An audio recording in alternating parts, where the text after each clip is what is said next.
तामिळनाडूच्या राजकारणात सध्या मोठी खळबळ उडाली आहे।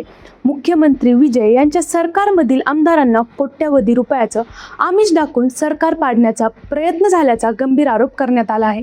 नेमकं काय आहे हे प्रकरण जाणून घेऊया। नमस्कार, मी गायत्री तांगडे आणि तुम्ही पाहताय राष्ट्रभूमी।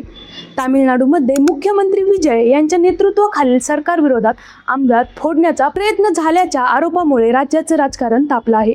मुख्यमंत्री विजय यांच्या पक्षातील आमदार इलैयाराजा यांनी धक्कादायक दावा करत पक्ष सोडण्यासाठी आणि सरकार विरोधात मतदान करण्यासाठी त्यांना तब्बल 35 कोटी रुपयांची ऑफर देण्यात आल्याचा आरोप केला आहे। इतकंच नाही तर अशाच प्रकारे सुमारे 11 आमदारांशी संपर्क साधून त्यांना 35 ते 50 कोटी रुपयापर्यंतचं आमिष दाखवण्यात आल्याचाही दावा करण्यात आला आहे।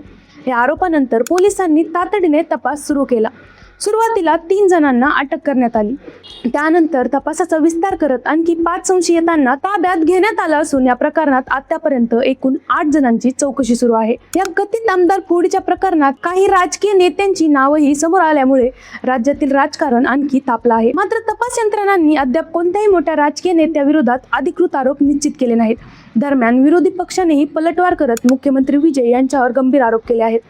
विरोधी पक्षाच्या नेत्यांचं म्हणणं आहे की विजय यांनीच विरोधी पक्षातील काही आमदारांना आपल्या बाजूला वळवण्याचा प्रयत्न केला आहे। या प्रकरणी राज्यपालांकडे तक्रार दाखल करण्यात आली असून FIR नोंदवण्याची मागणीही करण्यात आली आहे। दोन्ही बाजूंनी आरोप प्रत्यारोप सुरू असताना या प्रकरणाकडे संपूर्ण देशाचं लक्ष लागलं आहे। कारण जर आमदारांना पैशाचं आमिष दाखवल्याचे आरोप सिद्ध झाले तर ते लोकशाही व्यवस्थेसाठी अत्यंत गंभीर मानले जाते। सध्या पोलिसांचा तपास सुरू असून या प्रकरणातील सर्व आरोप अद्याप न्यायालयात सिद्ध झालेले नाही। त्यामुळे तपास पूर्ण होईपर्यंत कोणत्याही निष्कर्षापर्यंत पोहोचणं योग्य ठरणार नाही। या प्रकरणाबद्दल तुम्हाला काय वाटतं कमेंट करून नक्की सांगा।